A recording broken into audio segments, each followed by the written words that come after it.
Okay dear student, तो आज हम स्टार्ट करने जा रहे हैं रिफ्रैक्टिव इंडेक्स के बारे में कुछ चर्चा। ठीक, ये टॉपिक जो है थोड़ा सा रिफ्रैक्टिव इंडेक्स वाली जो बात है, ये बच्चे थोड़ा सा इसमें अनकंफर्टेबल फील करते हैं, है ना। कि रिफ्रैक्टिव इंडेक्स बताओ एक बार, और ऐसे पूछते हैं जनरली डिवीजन की जब बात आती है। वैसे तो बहुत आसान टॉपिक है, बट पता नहीं क्यों बच्चे इसको थोड़ा सा डिफ़िकल्ट मानते हैं या उनको समझ नहीं आता।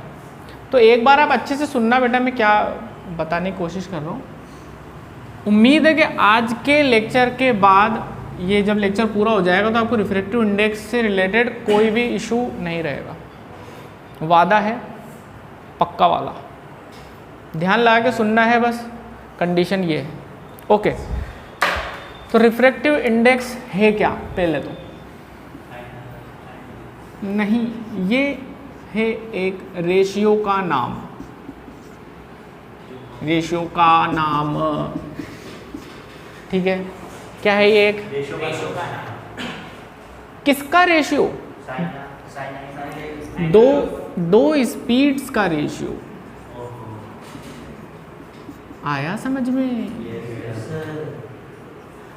रिफ्रैक्टिव इंडेक्स एक रेशियो का नाम है साहब। किसका रेशियो? दो स्पीड का। अब दो स्पीड कौन कौन सी?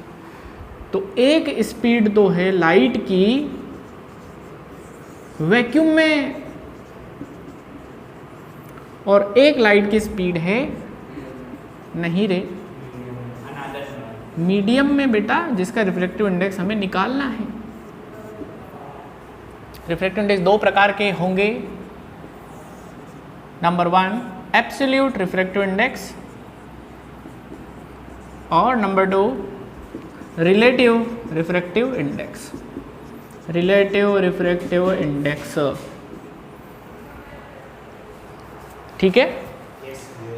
पहली बात, रिफ्रैक्टिव इंडेक्स क्या है? रेशियो का नाम। काय का रेशियो? दो स्पीड का रेशियो। कौन से दो स्पीड? एक तो स्पीड वैक्यूम में और एक मीडियम में। अभी हम बात कर रहे हैं एब्सोल्यूट रिफ्रैक्टिव इंडेक्स के बारे में। किसके बारे में बात कर रहे हैं? पहले हम एब्सोल्यूट पढ़ेंगे, फिर हम रिलेटिव पढ़ेंगे। दोनों ही बहुत आसान है। तो अभी ये बात जो मैं कर रहा था, ये एब्सोल्यूट की चल रही थी प्यारे बच्चों। ओके, तो एब्सोल्यूट रिफ्रैक्टिव इंडेक्स क्या होगा, ये हम अब फॉर्मूला लिख लेते हैं। एब्सोल्यूट रिफ्रैक्टिव इंडेक्स, मान लो कि कोई मीडियम है, वाटर, ग्लास, केरोसिन, है ना, कुछ भी, कोई मीडियम है बेटा, ये मीडियम, इसमें लाइट की कुछ ना कुछ स्पीड है। हर मीडियम में कुछ ना कुछ स्पीड हो, और लाइट की स्पीड वैक्यूम में भी है कुछ ना कुछ। वैक्यूम में लाइट की स्पीड सबसे ज़्यादा होती है, वो होती है 3 × 10⁸ मीटर पर सेकेंड। वैक्यूम में लाइट की स्पीड बेटा सबसे ज़्यादा होती है, और कितनी होती है वो भी हमें याद रखना है ना। इस नंबर को हम C से रिप्रेजेंट करते हैं। इतना बड़ा ना लिख के हमें केवल C भी लिख दें तो हमारे दिमाग में ये सिग्नल चल जाएगा कि ये इसकी बात हो रही है। ओके, कांस्टेंट वैल्यू है ना, तो हमने C से इसको रिप्रेजेंट कर दिया। ठीक साहब, बहुत ही बढ़िया बात बताई। अब ये कोई मीडियम है, इसमें भी लाइट चला के देखी तो इसमें भी कुछ स्पीड होगी लाइट की, वो हम Vm लिख देते हैं। वो हम क्या लिख देते हैं? Vm। ओके, अब मैंने क्या किया, मैंने स्पीड ऑफ लाइट निकाली वैक्यूम में, अपॉन स्पीड ऑफ लाइट मैंने निकाल दी इस मीडियम में, speed of light in medium. और ये जो रेशियो आया, इसको मैंने नाम रख दिया refractive index of medium, absolute refractive index of medium. आसान। इसको कई बुक्स में n से रिप्रेजेंट किया हुआ है, कई में इसको म्यू से रिप्रेजेंट किया। आपको दोनों समझ में आना चाहिए। n कई बुक्स में n से, कई में म्यू से। ये म्यू है, म्यू, MUE भाई, ये ग्रीक सिंबल होता है। ग्रीक सिंबल आपने अभी 10th में पढ़े होंगे ना यार, alpha beta, alpha beta gamma, mu, new, ये सब हमारे क्या है? ग्रीक सिंबल है बेटा, है ना। ये काफ़ी पॉपुलर हो चुके हैं, तो हमें इनको पढ़ना पड़ता है। तो n से या म्यू से हम इसको रिप्रेजेंट करते हैं। एब्सोल्यूट रिफ्रैक्टिव इंडेक्स क्या होगा, अब मैं आपसे पूछूं। एब्सोल्यूट रिफ्रैक्टिव इंडेक्स होगा speed of light in vacuum मतलब c, अरे हाँ है ना, upon speed of light in medium, और मैं इसको nm लिख देता हूँ। सिंपल है एकदम बात। nm बराबर c बाय वी। एग्जाम्पल ले लेते हैं, मान लो मुझे ग्लास का रिफ्रैक्टिव इंडेक्स निकालना है साहब, किसका, ग्लास का। अरे तो मैं कैसे लिखूंगा, ध्यान से देखो, मैं लिखूंगा Ng बराबर c बाय Vg। अरे speed of light in vacuum, ये तो न्यूमरेटर तो फिक्स हो गया, डिनोमिनेटर जिस मीडियम की बात चल रही वैसा हम लिख देंगे। मान लो मैं आपसे पूछूं प्यारे बच्चों कि मुझे बताओ आप रेफ्रैक्टिव इंडेक्स बताओ रे भैया, वाटर का बताओ, तो आप बोलोगे c bye V W.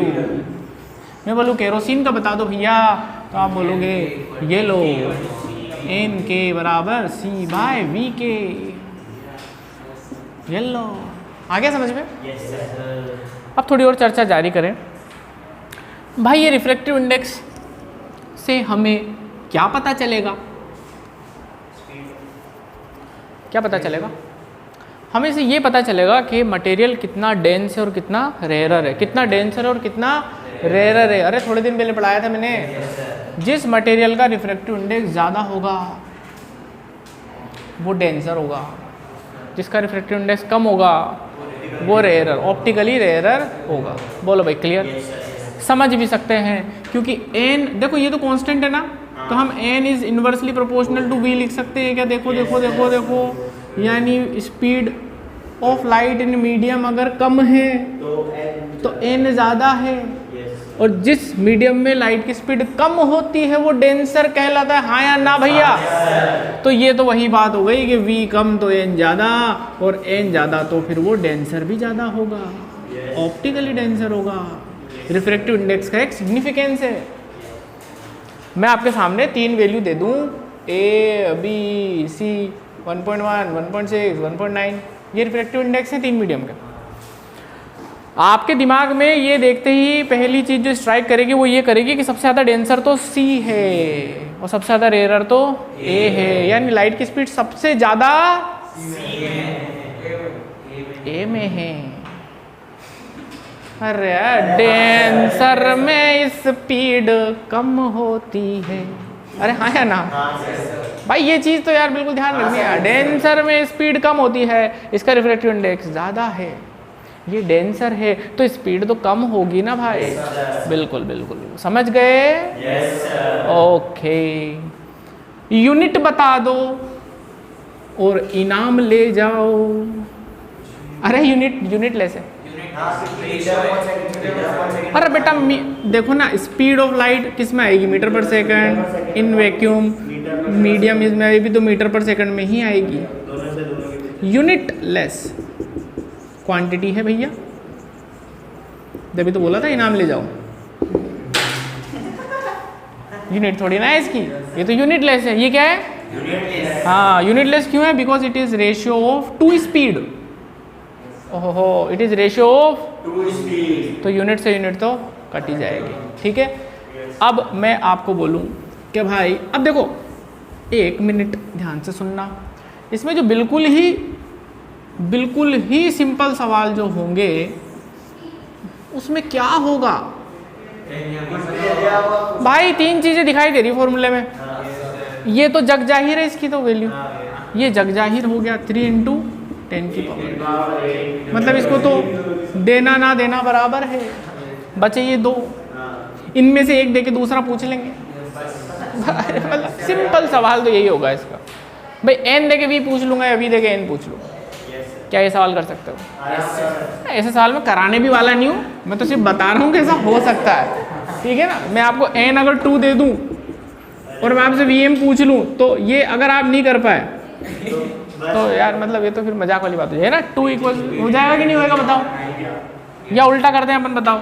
vm देते हैं आपको 2 × 10 की पावर 8 और n पूछ लिया, 1.5, ये रहा फॉर्मूला, ये लो खुश हो जाओ, ये लो 1.5 आ गया। मुद्दे की बात क्या, मुद्दे की बात ये है, हाल फिलहाल हमने जो पढ़ा कि रिफ्रैक्टिव इंडेक्स एक एब्सोल्यूट रिफ्रैक्टिव इंडेक्स एक रेशियो का नाम है दो स्पीड का, एक स्पीड वैक्यूम में, दूसरी जिस भी मीडियम में हम निकालना चाह रहे हैं उस मीडियम का। तो हर मीडियम का अपना अपना क्या होगा, एक हर ट्रांसपेरेंट मीडियम का अपना अपना क्या होगा, एक रिफ्रैक्टिव इंडेक्स। जिस मीडियम का रिफ्रैक्टिव इंडेक्स ज़्यादा होगा, हमारे दिमाग में क्या स्ट्राइक करना चाहिए, वो डेंसर है, वहाँ पर लाइट की स्पीड कम है। बोलो जी। अच्छा मैं आपसे पूछूं कि आप तो मुझे वैक्यूम का ही रिफ्रैक्टिव इंडेक्स बता दो। तो 1 अरे सी अपॉन वापस से वही 3 × 10⁸ 1 वैक्यूम का 1 होगा, बाकी किसी भी मीडियम का 1 से ज़्यादा होगा, 1 से, क्योंकि लाइट की स्पीड तो मैक्सिमम तो वैक्यूम में ही है, और नीचे अगर आप स्पीड लिखोगे तो वैक्यूम से तो कम ही लिखनी पड़ेगी। तो डिनोमिनेटर हो गया छोटा और न्यूमिनेटर हो गया बड़ा, तो 1 से बड़ा तो आना ही आना है। कौन? Refractive index, absolute refractive index भाई, एब्सोल्यूट। अभी रिलेटिव पढ़ना बाकी है। बोलो भाई, क्लियर हो गया? प्यारे बच्चों, ऑनलाइन स्टूडेंट्स बताओ जरा, समझ में आया नहीं आया? ठीक है, सबको समझ में आया, वेरी गुड। अब क्या है भैया, देखो मामला, अब हमें पढ़ना है क्या, रिलेटिव रिफ्रैक्टिव इंडेक्स। अरे वो तो बाद में, अभी पहले समझे तो सही। कराएंगे कराएंगे, डोंट वरी, पहले मैं कॉन्सेप्ट क्लियर करा दूँ ना यार पहले, ठीक है ना बेटा। एब्सोल्यूट तो हो गया रिलेटिव रिफ्रैक्टिव इंडेक्स। रिलेटिव मतलब एक के रेस्पेक्ट में दूसरे की परफॉर्मेंस, एक के रेस्पेक्ट में दूसरे की परफॉर्मेंस। 3 बच्चे हैं A B C, टेस्ट लिया गया 10 नंबर का, इसके आए पूरे 5, इसके आए पूरे 2, इसके पूरे 8, ठीक है। आउट ऑफ 10 ये 3 बच्चों ने परफॉर्म किया। बोलो भाई, क्लियर? एक के 5, एक के 2, एक के 3। अगर मैं A और B को कंपेयर कराऊं तो मैं बोल सकता हूं A की बहुत ही बढ़िया परफॉर्मेंस है B के हिसाब से। हाँ यार, लेकिन A और C को कंपेयर कराऊं तो मैं बोलूं A की घटिया परफॉर्मेंस है C के हिसाब से। अरे हाँ या ना? तो A बढ़िया है कि घटिया, ऐसा मन नहीं आ रहा। बढ़िया भी है घटिया भी है, डिपेंड करेगा आप कंपेयर किससे करा रहे हो। अरे हाँ या ना भाई, ठीक है ना। अगर आप B से कंपेयर करा रहे हो तो आप बोल रहे हो तो गजब परफॉर्मेंस है, बिल्कुल गोल्ड मेडलिस्ट होना चाहिए था। और इसके हिसाब से अगर करें हम तो ये तो इससे तो मतलब जो इनाम मिला हुआ छीन लेना चाहिए, ठीक है। तो बट प्रॉब्लम समझ आप, रिलेटिव का ये चक्कर है, एक के रिस्पेक्ट में दूसरे का परफॉर्मेंस क्या कहलाएगा, relative. Relative performance of A with respect to B is very good, relative performance of A with respect to C is bad. अरे ऐसे ही हम रिलेटिव रिफ्रैक्टिव इंडेक्स निकालेंगे किसी एक मीडियम का दूसरे मीडियम के रेस्पेक्ट में। समझते हैं, डोंट वरी। देखो भाई 3 मीडियम है, ऐसे लिख देता हूँ तो 1 2 3, ठीक है बेटा? नहीं यार ABC लिखूँ, ABC वो ज़्यादा अच्छा रहेगा, ABC। इसका रिफ्रैक्टिव इंडेक्स है 1.1, इसका है 1.6, इसका है 2.0, ऐसे लिख लिया मैंने, ठीक है। अब मैंने आपको बोला कि भाई मुझे रिफ्रैक्टिव इंडेक्स, मुझे रिलेटिव रिफ्रैक्टिव इंडेक्स बताओ A का विद रेस्पेक्ट टू B। ध्यान से सुन लेना बेटा, इंपॉर्टेंट बात आ रही है। मैंने आपको बोला A का रिफ्रैक्टिव इंडेक्स बताओ B के रेस्पेक्ट में। अब सुनो, तो हम लिखेंगे कैसे, refractive index of A with respect to B। अरे refractive index of A with respect to B is equal to refractive index of A upon refractive index of B। That's it. Value डाल के देखो,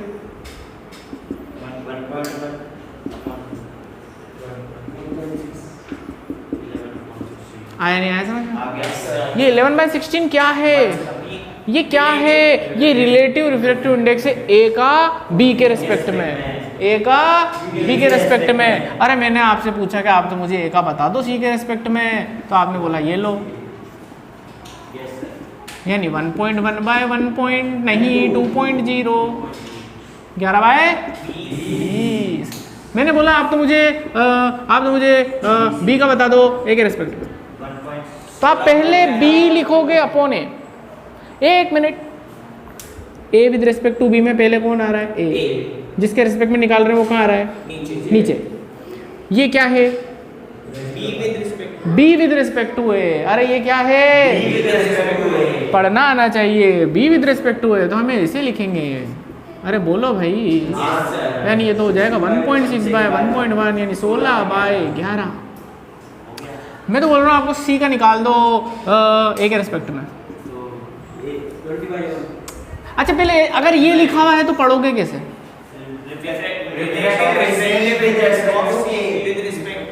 relative refractive index of C with respect to A यानी 2.0 bye 1.1 20 bye 11। आया नहीं आया समझ में? आ गया? आ गया।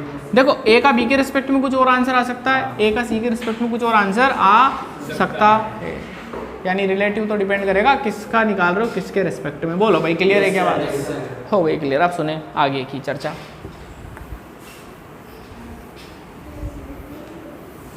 देखो किताबों में ऐसे लिखा हुआ है, बता दूं आपको, N12 refractive index of medium 1 with respect to medium 2। तो बोलो क्लियर? कई किताबों में अलग अलग तरीके से लिखा जाता है तो बच्चे कंफ्यूज हो जाते हैं। मैं आपको बता दूं सारे तरीके। देखो N12 लिखो या N12 लिखो, एक ही बात है। अरे इस तरीके से लिखो या इस तरीके से, या इस तरीके से लिखो, एक ही बात है। अरे यार लिखने के तरीके अलग अलग हैं, मतलब सबका एक ही है। बोलो क्लियर? पढ़ना भी आ गया? अच्छा अच्छा अच्छा अच्छा अच्छा ऐसे बताओ, ऐसे लिखा हुआ है, ऐसे लिखा हुआ है, क्या मतलब हुआ? 3 विद रिस्पेक्ट टू मीडियम 4, यानी क्या मुझे इसमें ऐसे लिखना चाहिए? बिल्कुल ऐसे लिखना चाहिए। अच्छा ये क्या है? Absolute refractive index of medium 3। हाँ, और ये क्या है? Absolute refractive index of medium 4। और ये क्या है? Relative refractive index of medium 3 with respect to medium 4। आ गया, ये रिलेटिव भी हो गया। अभी रुको, इस पे और चर्चा बाकी है। प्यारे प्यारे बच्चों, ऑनलाइन स्टूडेंट्स मेरे, बताओ समझ आया क्या? चलिए भाई और चर्चा जारी करते हैं। ध्यान से सुनना और समझना प्यारे बच्चों। आ जाओ, देखो मान लो रे भैया, हाँ चलो ध्यान देना। N12 बराबर N1 बाय N2। इसको थोड़ा और सिंप्लीफाई करते हैं, ठीक है बेटा? ये एब्सोल्यूट रिफ्रैक्टिव इंडेक्स है ना? हाँ, तो इसकी जगह क्या लिखा जाना चाहिए? V1। V1 कर दो। अरे स्पीड इन मीडियम 1, ये इसकी जगह अपॉन, इसकी जगह C by V1 into V2 by C। C से C cancel. N12 is equal to N1 upon N2 is equal to V2 upon V1। अरे मतलब स्पीड दे रखी हो तो भी हम निकाल सकते हैं डायरेक्ट, लेकिन स्पीड में रेशियो उल्टा हो जाएगा, ध्यान दे लेना। स्पीड में रेशियो उल्टा हो जाएगा। N1 अपॉन N2 बराबर V2 अपॉन, याद रखने वाली बात है। MCQ स्टाइल में पूछा जा सकता है कौन सा ऑप्शन करेक्ट है, तो आप ये करेक्ट करके आ जाना। बोलो बेटा क्लियर है? डायरेक्ट अगर एब्सोल्यूट रिफ्रैक्टिव इंडेक्स दे रखा है तो आप डायरेक्ट फॉर्मूला लगा दो, अदरवाइज स्पीड का दे रखा है तो उल्टा करके लगा दो। और मैं तो कह रहा हूँ अगर तुम ये भूल गए तो N1 N2 निकाल लो यार, उसमें क्या बड़ी बात है। ऐसे दिल छोटा नहीं करना अपन को कि यार वो वेलोसिटी में कंफ्यूज हो गए कि यार वो 1/2 था या 2/1 था। घबराना नहीं है, आप तो N1 N2 निकाल लो ना। अब N1 तो यार याद होना चाहिए ना भाई यार, सी बात। अब ये भी भूल जाओ तो फिर उसका तो क्या करें यार बेटा। तो हाँ, फिर तो एकमात्र सॉल्यूशन है कि रो लो, थोड़ा सा मन हल्का हो जाएगा। बोलो भाई क्लियर है ना? बाकी तो फिर इससे इजी क्या बनाऊं यार, है ना बेटा? ठीक है ठीक है। तो ये स्पीड के हिसाब से भी हो गया साहब, बहुत बढ़िया। इसकी यूनिट क्या होगी? कुछ यूनिट ये भी यूनिट लेस है भाई। अरे स्पीड अपॉन स्पीड, खत्म खेल। अच्छा ये रिलेटिव वाला 1 से बड़ा हो सकता है क्या? हाँ सर 1 से छोटा हो सकता है। हो सकता है, लेकिन एब्सोल्यूट वाला किसी भी मीडियम का 1 से बड़ा होगा। 1 से बड़ा होगा कौन सा? एब्सोल्यूट। किसी भी ट्रांसपेरेंट मीडियम का 1 से बड़ा होगा। 1 किसका होगा? बोलो क्लियर? Yes sir. काफ़ी सारी चर्चा करी अपन ने, ये रही बात आज की। और पूछ लेते हैं